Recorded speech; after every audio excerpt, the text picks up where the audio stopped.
O kami mao'y mga saksi niining mga butanga. Mga igsoon, kining karakteristik sa saksi mga kaigsunan, doon agad sa'y kahibalo mahitungod sa iyang isaksihan mga kaigsunan. Niining mga butanga, ug maingon man ang Espiritu Santo gihatag sa Dios kanila nga nagasugot kanila. Doon na day punto mga kaigsunan. Ang balang kasulatan nagapamayag sa ato. Ang Espiritu Santo mga kaigsunan gihatag sa Dios kanila nga nagasugot sa iyang gingwaton. Pero sa mga tao mga kaigsunan na wala mo sugot sa gingwaton, wala tagay nining Espiritu. Klaro na lang kayo mga kaigsunan. Ang balang kasulatan nagapamahayag kanato si Apostol Pablo nagapamahayag nga siya saksi niining mga butanga nga ang balang Espiritu nagagihatag kanila sa mga tao mga kaigsunan nga nagsugot sa iyang gimbuhaton mga igsoon. Unsay gisulti ni Ellen White sa unang sulat mga kaigsunan sa page 193, ang pagpakita ni Kristo sa pamilya, sa atubangan, sa kalayo o sa gagmay nga mga pagpundo sa pribadong mga balay, mas epektibo sa pagdaog o mga kalag. Tanawa mga kaigsunan ang sekreto sa door-to-door. Ang sekreto mga kaigsunan mao gyud ay dili pinagi sa usa. Ingon siya, ngadto kang Hesus. Kay sa mga sermon nga panghatag sa bukas nga lugar ngadto sa naglihok nga mga tao bisan sa mga bulwagan ako sa simbahan. Dili po sakto nagigsunan nga ang wali sa publiko dili epektibo. Ang wali sa simbahan dili epektibo, dili na mo pasabot mga igsoon. Ang buti pasabot ng numero 1 pagdaog ug hamili kalag kining door-to-door. Kung sa maning door-to-door, parehas ba sa mamasahero gigas sa Manila? Kana mga van, doon ay mga promosyon nila. Magpakita sila sa Facebook nga sakay mo diri door-to-door, paingon nga to sa inyong yatsan. Balay ko mismo ang inyong abutan. Ang balang kasulatan nagapamayag nga pinaka-epektibo mga kaigsunan nga pagbisay sa mayang balita, door-to-door yun ang introduce mga kaigsunan ni Ginoong Hesus.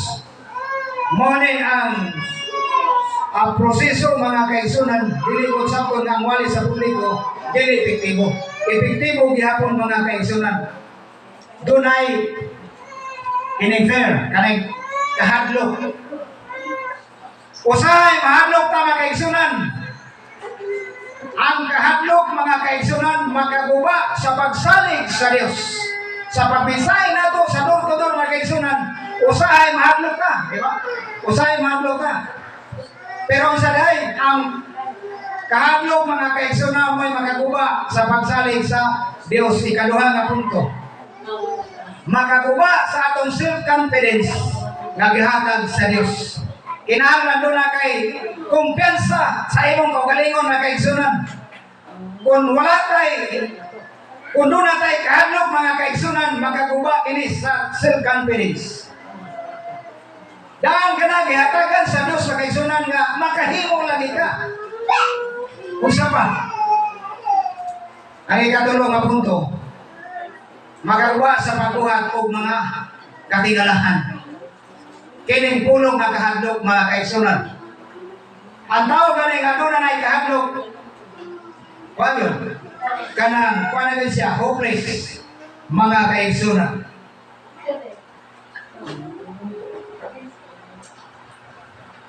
Si Job nagingon kung sa gisulti ni Job mga kaigsunan.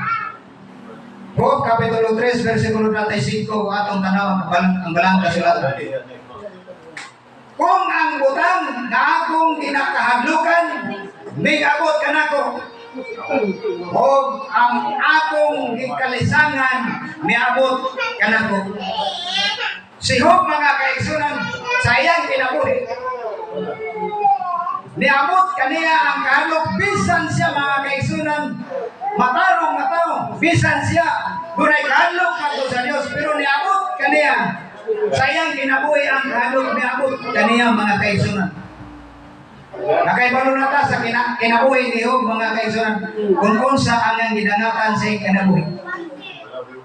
If you think you are right, kung sagot ipasabot mga kaigsunan, makahimo ka sa Panginoon sa mong kagalingon nga dili ko makahimo niya na sakto ka.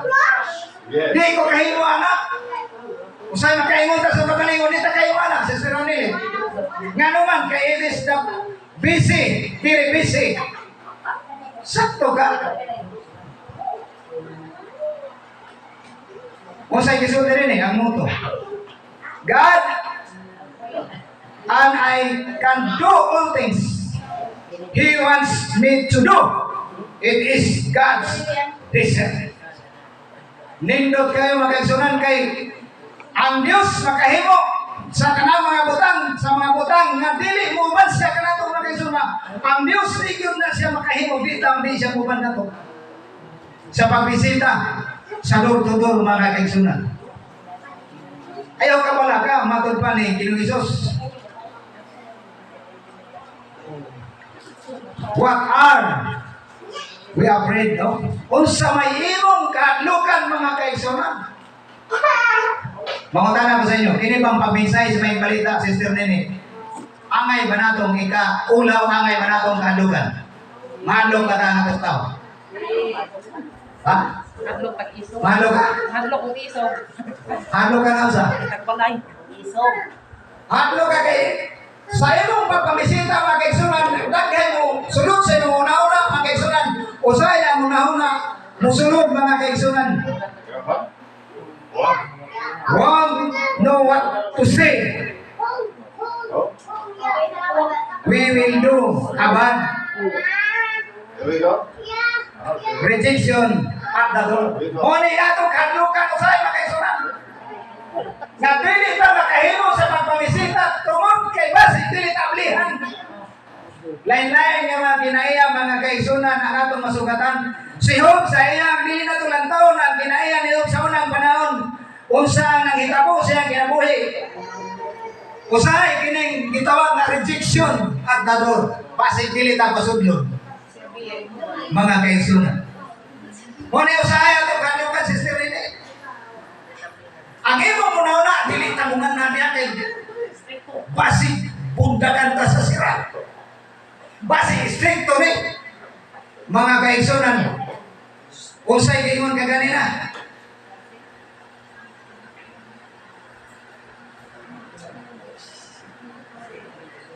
Ang kaganina mga kaigsunan atong tanaw. Unsay ganini? Atay balik. God, I can do all things He wants me to do. It is God decision. Muna dili nato ngayon kahadlukan mga kaigsunan. Ikaw dahil mahadlok niya na. Dili ta mahadlok mga kaigsunan tungod kay ang Dios mga kaigsunan nagapasalig siya nga kung sa iyo din ang Ginoo dili gusto nga mahadlok ka. Mga kaigsunan, ang Dios dili gusto nga mahadlok ta mga kaigsunan. Tungod kay dunay sad ang 2 Timoteo kapitulo 1 versikulo 7 paingon sa 8 mga kaigsunan. Ingon si Apostol Pablo din tanaw na to. Kay kita wala sa Dios hatagi og espiritu sa kadalaw.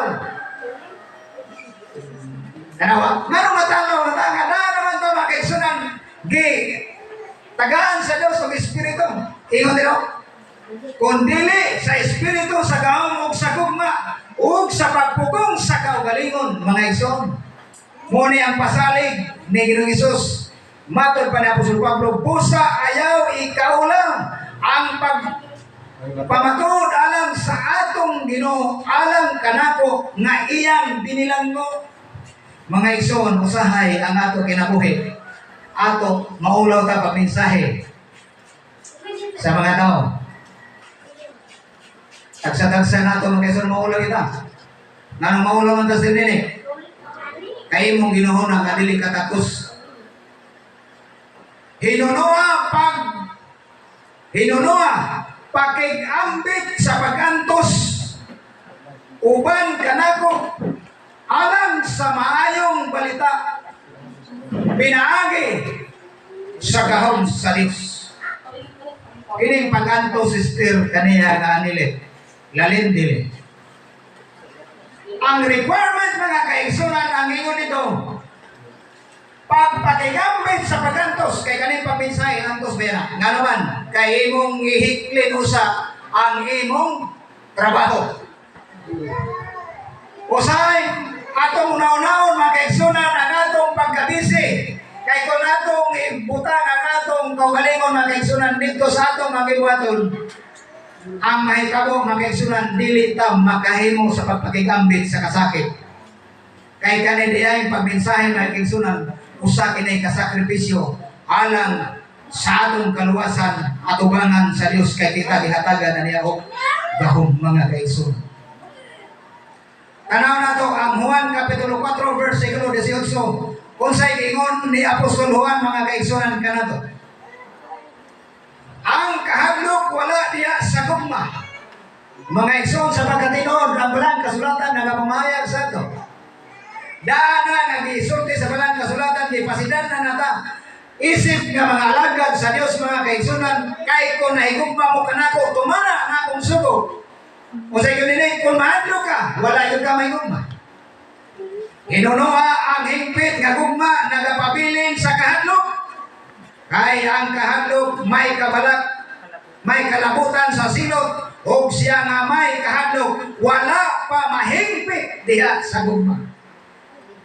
Kining punto, kini na yung kahadlok, may kalabutan diha sa silot. Ngayon delikado. Sayang kaya ang atong pagsakripisyo. Kung ato ibutang sa atong unahuna mga kaigsunan ang kahadlok, dili kadagayan nga mahadlok ta mga kaigsunan tungod kayo sa giingon sa balang kasulatan.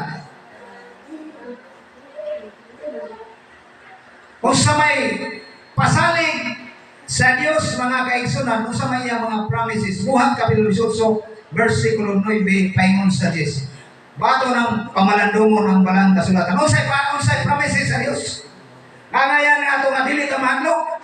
Unsay giingon niya? Ayaw pagkahadlok hinunuha, sumulti ka, o kayaw, kahilom. Usahay, magpakailom usahay ka. Versikulo 10. Kay ako uban kanimo ug walay manghilabot kanimo sa pagdaot kanimo. Tanawa, promises na. Sa kaganina, nahadlok ta sa rejection. Rejection at dador.